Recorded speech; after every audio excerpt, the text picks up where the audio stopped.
Olá pessoal, aqui é o Velgas. Hoje é dia 1º de fevereiro de 2026, 6 horas, horário de Brasília.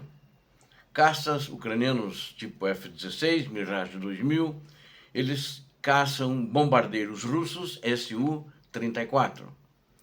E 303 confrontos no teatro de operações na data de ontem. Desde já, a partir das 0 hora, começaram as operações da Rússia na tentativa de ganhar as posições na Ucrânia. Não tiveram sucesso.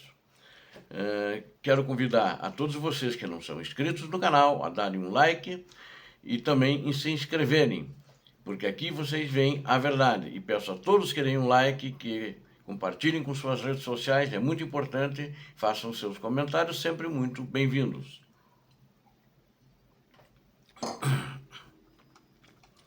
Caças ucranianos e também os Mirage ucranianos, esses 2000, e F-16, eles iniciam caçada a bombardeiros russos Su-34. Eles estão usando, inclusive, mísseis AIM, que estão sendo utilizados e recebidos, comprados pela Europa, né? Comprados dos Estados Unidos.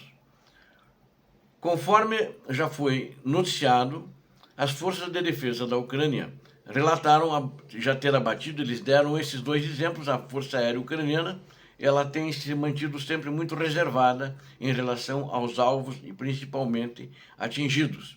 E ela quer continuar assim, até porque os russos estão tentando achar onde estão as bases dos F-16, dos Mirage e mesmo outras aeronaves, e não conseguiram abater nenhum em solo ainda. Mas estão tentando e um dia eles podem conseguir. Então ela mantém muita discrição e não divulga muito. Mas o que se sabe, que inclusive já eu relatei no canal, eles abateram, vou dar um exemplo de dois aqui agora, abateram dois caças bombardeiros em direções diferentes, e um deles nas proximidades da Ilha da Serpente. Uma publicação chamada Charter 97 conversou com o coronel ucraniano da reserva, ele é coronel da Força Aérea, e ele é um especialista militar, analista, hoje consultor. Ele também foi instrutor de voo. O nome dele é Roman Svitan, desculpe. Esses dois aviões foram destruídos. Um deles caiu com a tripulação, que morreu, né? A tripulação não teve tempo de ejetar, e o outro, a tripulação ejetou, mas não sabem se eles depois conseguiram sobreviver. A Ucrânia não conseguiu, porque eles caíram do lado russo, né?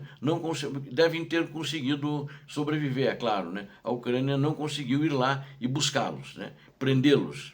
E isso foi confirmado pelo Estado-Maior do Exército Ucraniano, e veio após o acontecimento e a confirmação do acontecido, né? Que a Força Aérea Ucraniana confirmou que isso aconteceu mesmo. E aí a gente pode afirmar que um avião caiu, né? Os dois caíram, né? O pessoal ejetou e outro, a tripulação, morreu. O primeiro foi próximo à Ilha das Serpentes e o segundo na área da ilha Zmeiny. Na realidade, a Ucrânia está montando agora, face os aviões russos estarem levantando voo para atacar alvos dentro da Ucrânia, principalmente alvos contra a energia elétrica e também contra alvos civis, que eles sempre fazem. Ela, na realidade, montou um sistema de destruição da Rússia. As Forças Armadas da Ucrânia montaram com equipamentos recém-transferidos dos parceiros, né, dos aliados da Ucrânia, que são equipamentos para a Força Aérea, para operações ofensivas, seja esse ataque em território da Rússia ou sobre as áreas do Mar Negro, ou mesmo na parte ucraniana ocupada pela Rússia, ou mesmo se o avião chegar e voar sobre a Ucrânia, mas eles não estão voando hoje em território ucraniano, que depois que alguns foram abatidos, desde há 2 anos atrás, até já no primeiro ano de guerra, eles estavam sendo abatidos. Então, os russos sumiram da Ucrânia. O espaço aéreo da Ucrânia ele é livre, né? E, na realidade, esses ataques que eles estão fazendo sistemas de mísseis para emboscar, né? E para essas emboscadas eles estão usando também mísseis Patriot, que opera em modo de manobra, né? E também estão usando alguns outros sistemas para interceptar esses caças russos, além dos aviões de caça que eu já citei. E principalmente é importante destacar que a Ucrânia agora, recentemente, está recebendo um número considerável de aeronaves que podem operar com mísseis interceptores, inclusive de longo alcance, que voam a 100 metros, a 100 metros, desculpem, a 100 quilômetros ou até 150 quilômetros, entre 100 a 150 quilômetros. Ou seja, mesmo dentro da Rússia, que ele precisa vir a pelo menos, dependendo o alvo dele, para soltar bombas guiadas, ele vai ter que se aproximar pelo menos a 100 quilômetros para lançar essas bombas e está a uma altitude de mais de 10 mil metros, né?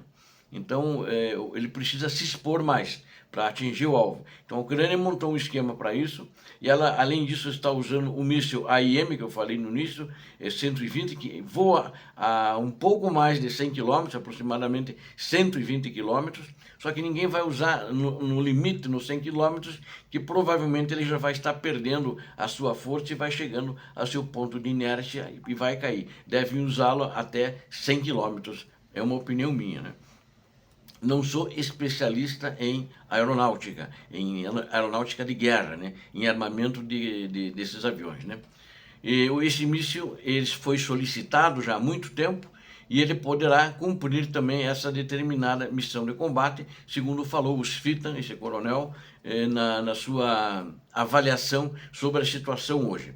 A capacidade ucraniana de destruir esses equipamentos russos, esses aviões, né, está aumentando e está melhorando.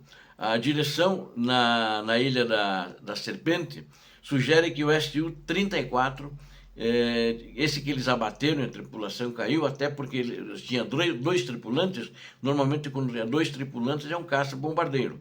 Então, ele disse que ali deve ter sido um caça-bombardeiro, com certeza. E ele estava pronto para lançar bombas em áreas dentro da Ucrânia, na região de Odessa, que da Ilha das Serpentes, proximidade, ele não estava bem em cima da ilha, mas na região, ele ia lançar sobre Odessa, quando apareceu um caça ucraniano e destruiu esse Su-34. Essa direção também, ela se estende principalmente a Zatoka, ao Danúbio e ao Dnipro. A Ucrânia tem um componente econômico nessa área, com tráfico e cargas econômicas. O que são cargas econômicas? São produtos de exportação e de importação. Então, os russos também, faz tempo que eles não atacam essas cargas, né? Porque justamente a Ucrânia montou uma boa defesa ali. Eles têm atacado muito a zona portuária e até acertaram agora, esse ano, acho que 2 navios ali na região, 2 navios estrangeiros, que não eram nem ucranianos. Mas os russos não estão nem aí, estão se lixando para isso. E recentemente houve ataque aos portos de Odessa, praticamente contra a cidade de Odessa mais, para causar aquele terrorismo. E a Ucrânia agora espera que com esse esquema que eles estão montando, eles vão conseguir minimizar os efeitos desses ataques.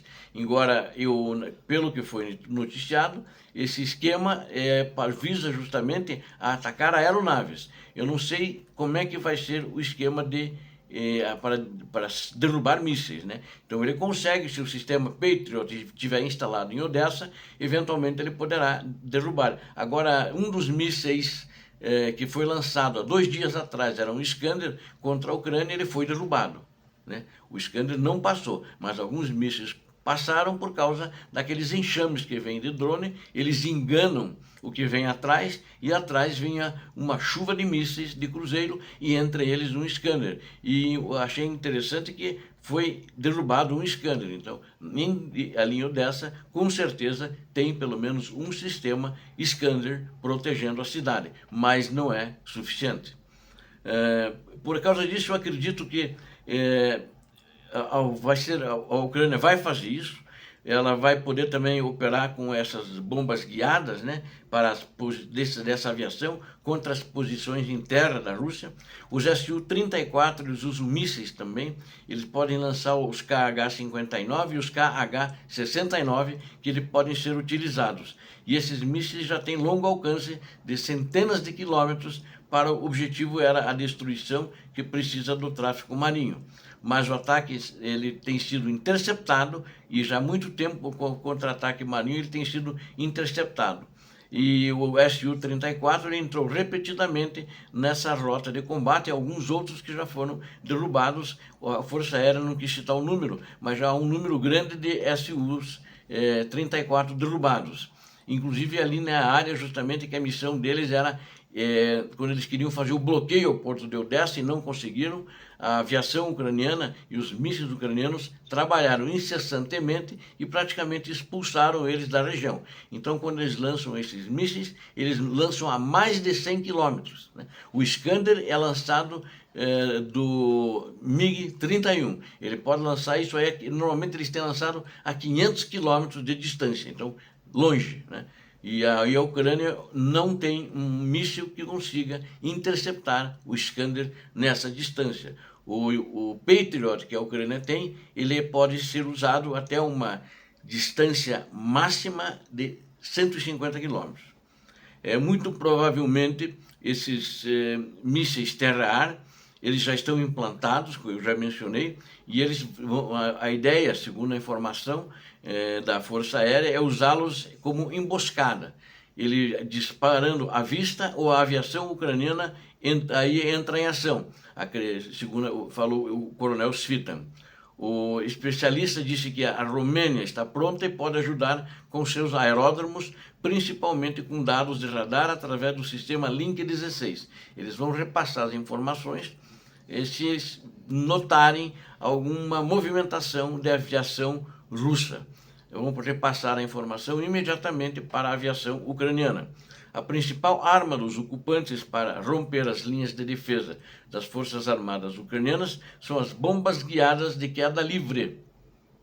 Mas como os aviões russos não podem entrar no teatro de operações, pelos motivos que eu já falei para vocês, seriam derrubados mais facilmente, eles usam as bombas guiadas de sistemas de correção e planejamento, que são as bombas CAB. São bombas guiadas, são lançadas de uma distância de 50 a 70 quilômetros, mas ao mesmo tempo os aviões são forçados a voar a altitudes de 10 quilômetros ou mais, ou seja, eles ficam visíveis aos radares ucranianos, e quem o país que tiver radar ali no teatro de operações, ali no Mar Negro, de qualquer outro país, vai vê-lo, ou seja, qualquer avião russo, ele